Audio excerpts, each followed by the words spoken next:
I didn't take these rumors super seriously before, but now it's got me wondering, did DC secretly cast a new Wonder Woman? And if so, is it the actor Ava de Dominici? Now I'm going to explain why I think this is the case. First of all, I want to make sure you guys understand why I think this is worth talking about at all. Because I made a video about similar rumors a while ago, I didn't really talk about Ava, mostly because I wasn't familiar with her. But new things have happened that I think makes this question interesting. But most of what I want to do in this video is answer the question, would she be a good Wonder Woman? And then maybe would she be a better Wonder Woman than one of the actors that people also think is really close to this role? Now, I'm going to say a couple things first. Number one, there's no guarantee Wonder Woman is in anything. I mean, eventually we're going to get Wonder Woman in something. They fast-tracked a Wonder Woman movie. But the idea that Wonder Woman is secretly in Man of Tomorrow or something, that is complete speculation. We do know there is a role for a character called Maxima, who is not unlike Wonder Woman. She's a very strong, superpowered woman. She can go toe-to-toe with Superman. She also looks like a model, and not the same way that like every woman in comics is drawn with kind of the same body type. Maxima is supposed to be like a little bit extra striking, the same way that Wonder Woman usually is. And Maxima, according to Deadline, has been cast.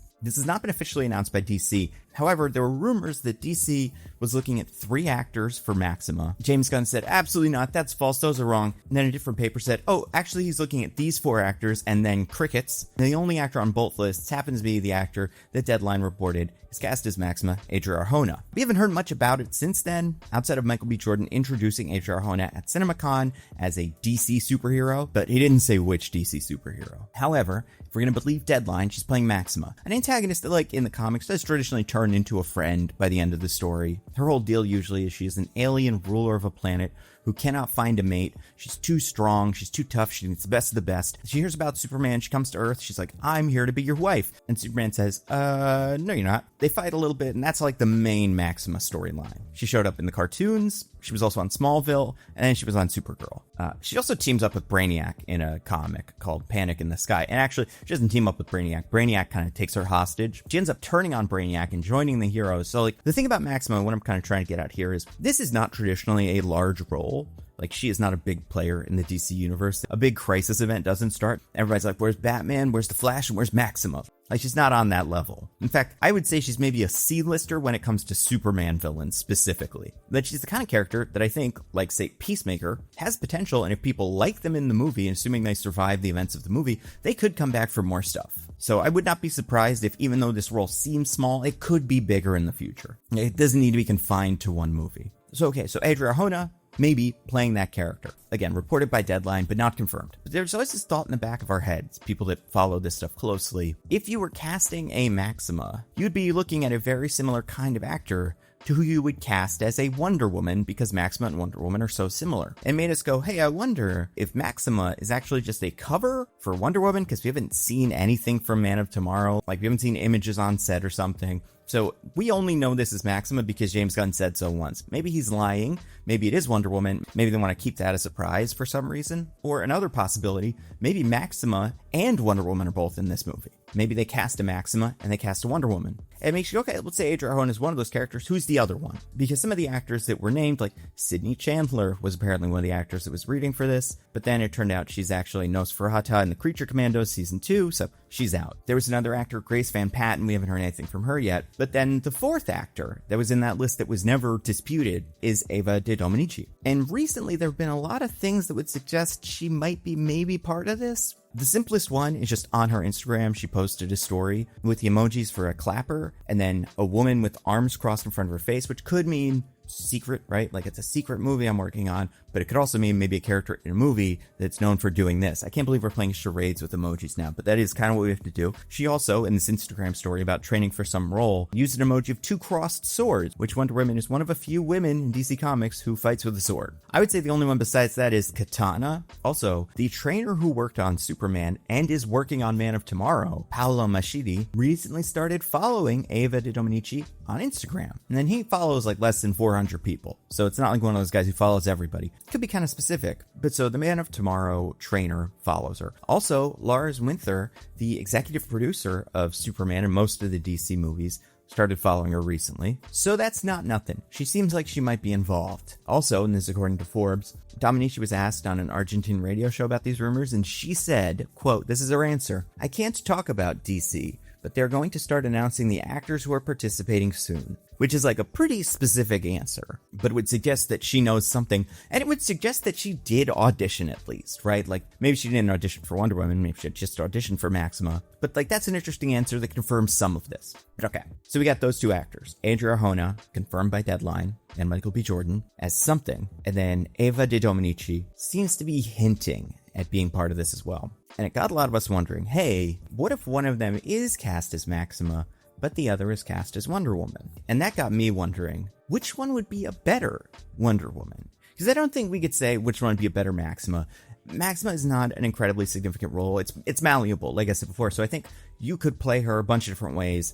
Sydney Chandler would have been a kind of strange pick for Maxima, but everybody else that I've named, sure, could play Maxima. The hardcore Maxima fans aren't gonna riot if it is not exactly like in the comics. I think Maxima's at a similar status like where Nebula was in Guardians of the Galaxy, where like she did have an identity, but in terms of the look or her history or how she's played, like that was kind of up to what James Gunn thought would work best for the movie. Anyway, so I've looked at both of these actors, and I was already pretty familiar with Adria Arjona, but I was not familiar with Ava de Dominici. Funny enough, the reason this got on my radar is because the other day, for genuinely no reason, I was like, hey, I want to watch kind of like a dumb movie I can put on the background while I do some cleaning.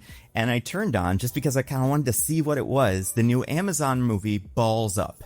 And as it was starting, I noticed a familiar name in the credits. And right about that same time is when the Instagram story broke. So it made me go like, oh, well, you know what? Maybe it's fate. Since then, I've looked into a lot of projects she's worked on, watched a pretty long interview with her. I feel like I have more of a sense now for who she is. And I saw the Balls Up movie, which she's not in it as much as you would expect, considering she's like 4th or 5th build. But alright, so I'm going to talk about both actors. And I'm going to do compare and contrast. These are pros and cons for Wonder Woman. So let's look at like star power. Adria Arjona, far bigger star. Ava de Dominici, not a star. She has been working for a while, and she had like a career in Spanish language programming, but also was like a main character on a network TV show, The Cleaning Lady, and very recently was in what I'm assuming is a very expensive movie starring Mark Wahlberg and Paul Walter Hauser. So like if you wanted to compare her to someone, let's say, oh, I don't know, Gal Gadot, right? The actor that played Wonder Woman most recently in live action. A similar amount of experience to Gal Gadot, who, before she joined on as Wonder Woman, had only really done Fast and Furious movies, Entourage, which is so funny. She had a small part in Night and Day, small part in Date Night, but like they were relatively similar levels of unknownness. However, Adria Arjona is like, I would say, a star. I think it's very clear that she is on the rise. They're both, by the way, around the same age. Ava de Dominici is 31. Adria Arjona is 34. Also, height-wise, they're both around the same height. And the reporting on this is always kind of messy, but according to one source I found online, Adria Arjona is 5'5", Ava de Dominici 5'7". So neither of them are 6 feet tall, but neither is Ian McKellen. They made him into a big, tall wizard. They can figure stuff like that out. But like I will say, like Adria Arjona, bigger star, right? There's a better chance a random like American audience member has seen her in something. She has also worked on blockbusters. Say what you will about Morbius. Let's say some of the things that we will about Morbius. It takes itself way too seriously. It's not even remotely gory enough. The villain is boring. They cut a bunch of Tyrese's scenes, so we didn't even get to see his robot arm. Okay, I'm done. But that's a big expensive movie. Adria Arjona is like third build on it. You know, she played a huge role in Andor, which was a big Disney Plus Star Wars production, and one that a lot of people saw because unlike certain superhero vampire movies, it was quite good. Like, so good that it wasn't even like good for a Star Wars thing, it was good for a television show. It's kind of thing you would recommend to people who don't watch Star Wars, and you go, yeah, I know, but this is very good. And then they would watch it and go, I agree. You'd high five. Oh, speaking of high five, my cat Mortimer, not on my lap today.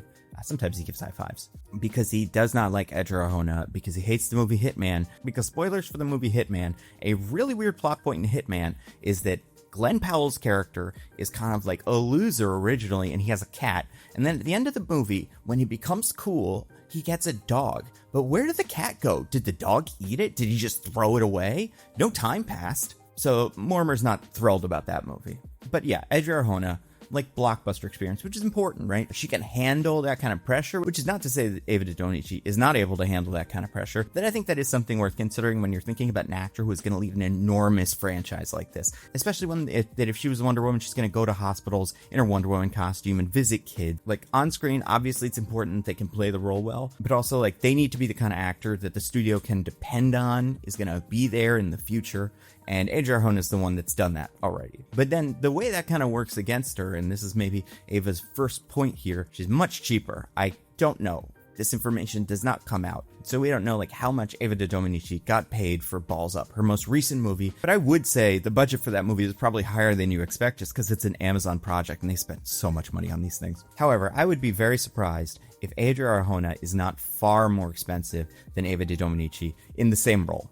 And what's the benefit of that? Well, you don't have to pay him as much. So that I think works in her favor. Maybe you want Adria Arjona for a large role in one movie, but maybe you want Ava de Dominici for a small role in one movie and then a large role in the future, because if you did that with Adria Arjona, by the second movie, she's commanding a lot of money. So I'd say that's the first check in Ava de Dominici's corner. One thing that I did wonder, because Adria Arjona is a James Gunn friend. He wrote The Belko Experiment, which was her first role, and also she's currently dating Jason Momoa, who is the Lobo of the new DCU, and he also seems like he's pretty good friends with James Gunn. So like that connection never hurt. I wondered, does Ava de Dominici have a connection like that? The closest I could find, besides the fact that in a couple of interviews she says, oh, I'd love to work with James Gunn. James Gunn is great. So it doesn't seem like they know each other. She is in this Balls Up movie with Daniela Melchior, who played Ratcatcher 2 and Suicide Squad. They're not in any scenes together, but like, I don't know, maybe they met each other at the premiere of that and they're friends. Here's something that I think is kind of interesting about Ava de Dominici. And I bet you're like, hey, you haven't even talked about her acting yet. We'll get to it, but I do want to just get some of these stats out there because I think they're important. Currently, and coming off of a part in Big Movie, a pretty significant role in what seems like a pretty significant show, she has one project in development. Only one, and it is a short film. Compare that to Adria Arjona, who has, not counting Man of Tomorrow, which you can currently find on our IMDb page, 6 projects currently in development. And some of them are like big, expensive movies. And it's like, hey, let's say you wanted someone to play Wonder Woman in this Man of Tomorrow movie. Maybe it's not even a huge role. Then you want her to be Wonder Woman in a Wonder Woman movie. And then maybe you want her to show up in a Supergirl sequel, or Booster Gold, or whatever they end up making next. If you do that, Adria Arjona might be busy. Ava de Dominici might be busy too, but at least as of now, her schedule is wide open. It is what your schedule would look like if you were secretly signed on to a big role that you couldn't talk about. Speaking of big roles that she can't talk about, so I watched an interview with Ava. It was on the An Actor Despairs podcast, where she said this. Yeah, I did something. I can't talk about it, but I did something really, really fun in December for a. It's very well known, and I got to work with incredible people, and that was a dream. Wow. Yeah. But like, so she's got some sort of secret project, something that she worked on in December of 2025, and something that as of May of 2026 she cannot talk about. So I was curious, so I looked at like what was shooting around December 2025, and this date doesn't line up perfectly, but there were apparently reshoots for the Supergirl movie around that time. I believe it was reported in late October that there were going to be a couple weeks of reshoots starting soon. So like maybe, and this would totally make sense because this is what they did with Superman in this movie. They reshot some scenes to put Superman in the movie. Maybe they did that with Maxima or Wonder Woman. Maxima is a character from space. It would make a lot of sense for Supergirl to just bump into Maxima at some point. It would be a little weirder if like Wonder Woman was just out in the middle of space, but maybe at the end of the movie, Supergirl goes back to Earth and she meets Wonder Woman perhaps. Also, like yesterday, Collider was talking to Craig Gillespie, who's the director of Supergirl, and apparently said, A, the movie is an hour and 50 minutes long, on the shortish side, and this is I'll quote comicbookmovie.com, asked if he could tease Supergirl's post-credit scene. The filmmaker cryptically replied, I can't tease that, sorry. Okay, so here's a scenario. They want to get people's awareness up for Supergirl. It's not quite there. They have a feeling that this actor is going to play Wonder Woman. They bring her in to reshoot a scene with Molly Alcock that would be a post-credit scene of Supergirl introducing Wonder Woman. Like, that would be big. That's the kind of thing that I think would get people to the theater. They would want to see her on screen for the first time, even if they're not incredibly invested in the Supergirl movie. But hey, I'm reading way too far into everything. I know. You don't have to tell me. When I do these, I kind of have to build the storyline here for like, how is this happening? How's this happening? This all fits. Another thing that's interesting about Ava de Dominici, she is Argentinian and Italian, which I guess makes a little sense. Although, actually, it's kind of reverse. Okay, spoilers for Balls Up. I don't want to explain all of Balls Up, but basically, Daniela Melchior plays a character who turns out to be Argentinian, even though that actor is Brazilian. And then Ava de Dominici plays a character who you would assume is Brazilian, even though she is Argentinian. They should have switched. Not really, though. I think she was fine in her role. Anyway, Ava de Dominici, Italian-Argentinian, Edge Arjona, Puerto Rican, Guatemalan. Just again, something else for the stat sheet. I guess the Italian is interesting, because if you want someone that has the Mediterranean vibe, if that's what your Wonder Woman is, like a lot of times that's how people see her, because all the characters in her canon are based off of Greek mythology. It's like Themyscira is maybe around there somewhere. If you wanted that, that's part of her background. Also, since we were talking about that interview, I just want to play the clip where she's asked if she wants to be in a superhero movie, because I think her answer is funny. You know, I'm sure like you could go do some Marvel stuff, DC, like what is totally up to you? Like if you had free will right now. Yes, I would love to do some superhero shit. I would love it. We'll call James Gunn right after this, and we'll get you cast. No, I would. No, I'm a big fan of James. Oh my goodness, yes, I'm a big fan, and I would love to work with him someday. But yeah. But okay, so that's all the simple stuff. Having watched a couple of the roles she is in, because I did watch Balls Up, and by that I mean I've watched 20 minutes of it, decided to skip forward to the part that she's in, and then after her part, I just kind of scrubbed through it to make sure she's not in it anymore, and then that's the end. It is not a good movie. All right, real quick, I'm going to explain to you the plot of Balls Up, and I'm only doing this because I did not know what this was, and I don't think it's worth anybody watching, but I do think it's crazy that this is a movie that just got made, starring Mark Wahlberg and Paul Walter Hauser. The plot is, I swear this is the real thing. Paul Walter Hauser is an engineer or something who has developed a condom that goes over balls as well. For some reason. There's no good reason explained in the movie, but this is something he has done. Mark Wahlberg is the head salesman that is going to sell this product to other companies, and the product is called Balls Up. They don't get along because Paul Walter Hauser thinks Mark Wahlberg's character is an empty suit, and Mark Wahlberg thinks that Paul Walter Hauser's character is a nerd who's no fun. They go to pitch this project to Benjamin Bratt, who's in charge of the World Cup, which is going to be in Brazil. He loves it. He gives them tickets to see the World Cup, but then they get him drunk and he becomes alcoholic again, and the whole project falls apart. But then it turns out they still have the tickets to the World Cup, so they both go to it. And then at the World Cup, there's a mascot of a hot dog, but Paul Walter Hauser thinks that it's a condom company taunting him, and he tries to fight the mascot at the very end of the game, and he and Mark Wahlberg run onto the field and block the game-tying goal that would keep Brazil in the World Cup final match.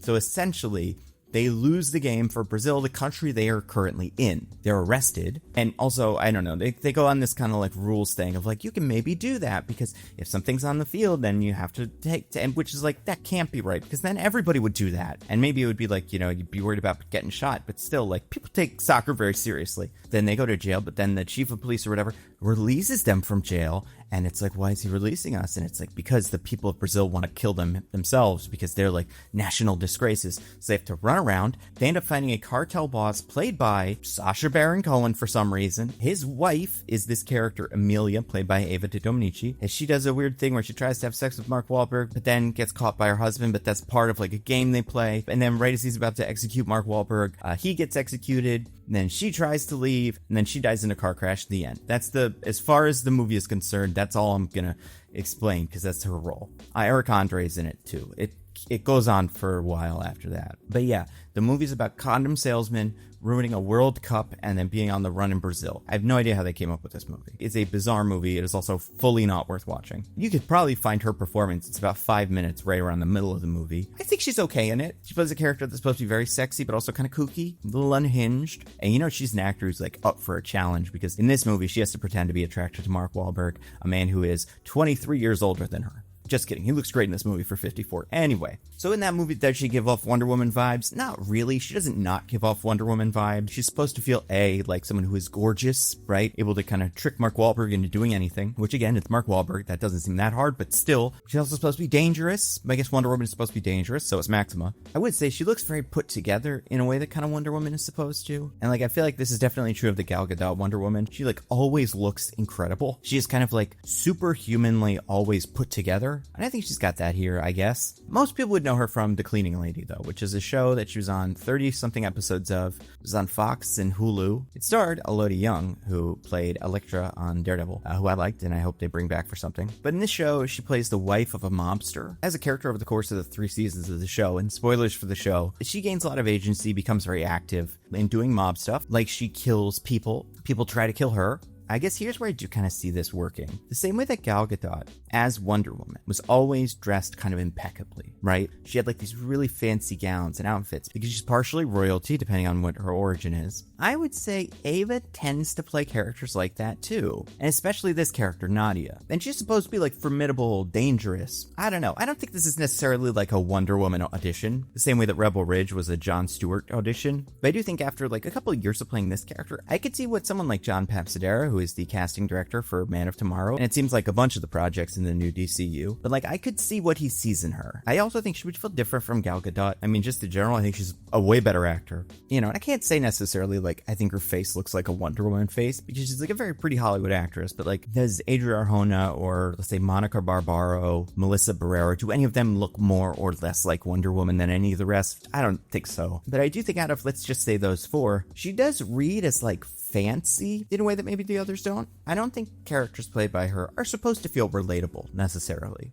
Adria Arjona, I think 50-50, right? Her character in Blink Twice, absolutely not supposed to be relatable. And or though, Splitsville, I do think you're supposed to be like, she's just a normal person. Melissa Barrera, Scream, I think she is also supposed to read as kind of a normal person. Like Monica Barbaro, Top Gun Maverick, she's supposed to be kind of a normal person. I don't know. Again, I don't think this is a guaranteed thing or anything like that. I'm not saying this is proof. I am saying, though, when I heard this rumor for the first time, that she was maybe going to play Wonder Woman, I said probably not, because I don't know who she is. And then the more I think about it, the more I'm like, maybe that's a strength, because A, she gets paid less, B, sometimes that's the point, you get a less known actor, someone who maybe some people are familiar with, David Corenswet in Superman, you know, an actor that had been in some things that people had seen, but for the most part, not a household name. I would say Adria Arjona, at this point in her career, far above where David Corenswet was before Superman. I would say Ava around the same place. You know, sometimes you don't want an actor who is established, who people already have an idea about what a character played by them is like. Like, sometimes it's fine. Like, with Ben Affleck Batman, for instance. I feel like he, in the beginning, felt like Ben Affleck.